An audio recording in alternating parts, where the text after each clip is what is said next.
Hi, Mark Reedy here. Just wanted to go over some of the updates we've done recently to the 4.6.19, some iterations with the letters afterwards. We're about to release 4.6.19L, and with 4.6.19L, let's just see here. I'm just going to go over some of the things we're doing here. Some of the various drop-down lists we're expanding so that it shows you more text instead of truncating it. So for example, if you look at this Lube Service, now you can see that it's much wider here from left to right. So you can see the names when you click on it there. Same thing with the accomplished by person, and also on the 90-day inspections. If you click the drop-down there, you're going to see a larger the drop-down is going to fly out larger so that you can see the full names there. Okay, underneath reports and more reports, we've also done something similar here. I go to more reports, and we'll say we look at, for example, some of the work order reports, and we click on there. We click on the equipment number, and now you can see the number and a description of the equipment. So that gives you a little more information there. And then if you go down and you're going to base any of these reports by repair code, if you click on the repair code, it shows you the code and the description of the repair code instead of just the code. Okay, also we have, if I go back over here to this list, if I look at the Lube Service and the 90-day inspection, both of those for accomplished by, if you had chosen to inactivate the employee in the personnel file, it would, here when you inactivate it, it was still showing up in these drop-downs. So we've changed it so that those will actually stop showing up in the drop-down list if you've deactivated that particular entry in the personnel form. And let's see what else. Okay, so we added a few new preferences under Tools and Preferences. And you can see here we have a choice for a paper tray now, and this needs to be tested by somebody that actually has a printer with more than one tray. We don't have any dual or triple tray printers in order to test it with, but you can test this by checking or clicking this drop-down box here, and then you can choose the lower tray, manual entry, middle tray, and we have an upper tray here. We have some other options there like tractor feed and some other older type options that you probably don't have, but we just put them all in, put basically every option in there, so they're all there now. Large capacity and so forth, large format. So you can choose one of those, and then you go to like a work order and just print it without changing your printer settings and see if it prints to the tray that you want it to.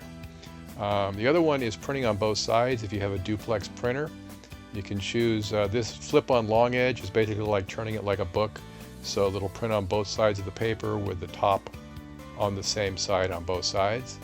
Short edge flips it upside down, so basically on the front it'll be one way, and then if you flip it over from the bottom up, then that will show the top of it will show at the top of the form that way. So you can test those. We've tested this. We do have a duplex printer, so we was able to test that, and that works great. Let's see what else. Okay, underneath the drop-down list maintenance, if you go here to Forms Dropdown List Maintenance, and you go to the one for Lube Service, you'll see that we've made that one wider as well so that you can see the Lube Service type. We abbreviated the word interval on those to make it fit in there. So it's just INT instead of spelling it out the word interval on each of those columns. And so now you can see all of these without it being truncated, each of these Lube Service types. And we improved the 90-day inspection screen so that if you use a scroll wheel now, it's not going to scroll to a different month and year by accident. Or no way you can do it really with a scroll wheel. So you'll have to choose the month and the year. The other thing we did was improved it so that if you were to, say, put a date in here now, if I double click and put a date, and on an older version, if you were to change the year to, say, a previous year, 2015 or something like that, it would allow you to do it, and it would save that date for that year. But now it'll remove that date Actually, it's saved in there. If I go back to 2016, you can see the date is there. But if I were to also use this to go back to a previous year and then double click to put today's date in, I instantly get a message telling me that it needs to be a different month and year selected for that particular date. All right, and let's see what else. Okay, and then back to the personnel form, we also improved that so that when you are in here and you select somebody, you use your scroll wheel, it's not going to scroll to a new empty record by accident. You won't be able to scroll. You can still use the scroll wheel up here. If you click on this, the vertical scroll bar, and then use your scroll wheel, you can see that that scrolls now. All right, so let's see what else here. Okay, if we go back to version 4.6.19K, the one previous to this, one of the updates we did was on a work order. If you had marked a part as deduct from inventory, and then previously if you deleted that part, so for example, if I had deducted this from inventory and then deleted it, in the past it would not add it back into the inventory. Now it will. Also, if you've deleted parts of inventory on a work order itself, or actually, remove parts of inventory on a work order itself, and you delete the whole work order, it'll add those parts back into inventory if they were chosen to be deducted from inventory to begin with. Also, we were getting an error if you added a part to inventory on the fly from within a work order. So if I were to just do something like this, click OK. If I didn't enter a description, I would have got an error message. Now it tells me to enter a description.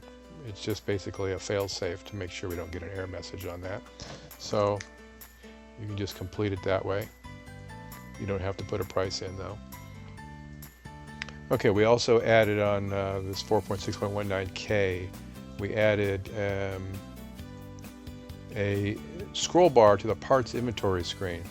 So if you've got a computer that has a very narrow height from top to bottom, and these buttons are being hidden down at the bottom, now you can shrink that down, and we got a scroll bar so you can scroll to those buttons so you can get to them if your screen is too small to be able to display that whole form. And let's see what else. Okay, and now we're going to go back one more version of 4.6.19J, and on J, the only thing we did on that was over on Forms Dropdown List Maintenance, the fuel vendors, that's what it was. The fuel vendors, you can see that we've added a delete fuel vendor, and we've also added a list down here of all the places where that fuel vendor was used. So if I bring up one of these, you can see that that fuel vendor was used on that truck on that date. Now I can move this over to the side here. I can double click on it, and it brings me right to that entry in the fuel log. So now I could change it if I wanted to, or you can see that if I had multiple spelling errors on the fuel vendors, I could combine them all by changing them here to the one I want it to be. And then once I've cleared out the list over here on the fuel vendor list for that particular fuel vendor, then I could delete the fuel vendor, and I'm not going to end up with an empty drop-down list for who the fuel vendor was on that particular fuel log entry. And let's see what else. Okay, also on 4.6.19I, we updated the fuel log data entry so that if you make a mistake when you enter the price per gallon over here, that you can change it and have it update the total cost again, right? So for example, in the past, on previous versions, if you made a change, then you had to manually put the cost in. So now, if we manually, you can still override the cost by putting it in here. If you just want to put the cost in and override whatever the calculations say, you can do that. But if you go back in and change this to another price per gallon, for example, now you can see that it updates the cost. Same thing if I were to change how many gallons it would also update the cost. In the past, it basically kept the cost with whatever you typed in here as an override, or when you actually put this information in here, it would just save the cost as is. It wouldn't update it. It was assuming that your cost was what you had in there was what you wanted. So now it will update when you update these other fields, but you can also put in your own cost if you want to, and it won't force the update unless you go back in and change these to a new figure. And let's see what else. On the work orders, we had noticed that when you put a company logo in over here under my company information, that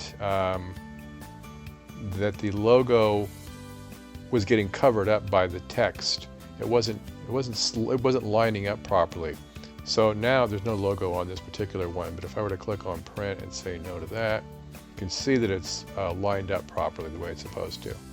Okay, so that's about it for this update, and we'll go ahead and finish it off there. Just want to mention that if you're waiting for 4.7.00, which has a ton of new updates, I'll go ahead and release a video that shows you what we're working on there and how we're coming along with that in the next day or two. All right, thanks a lot. Have a good one. Take care.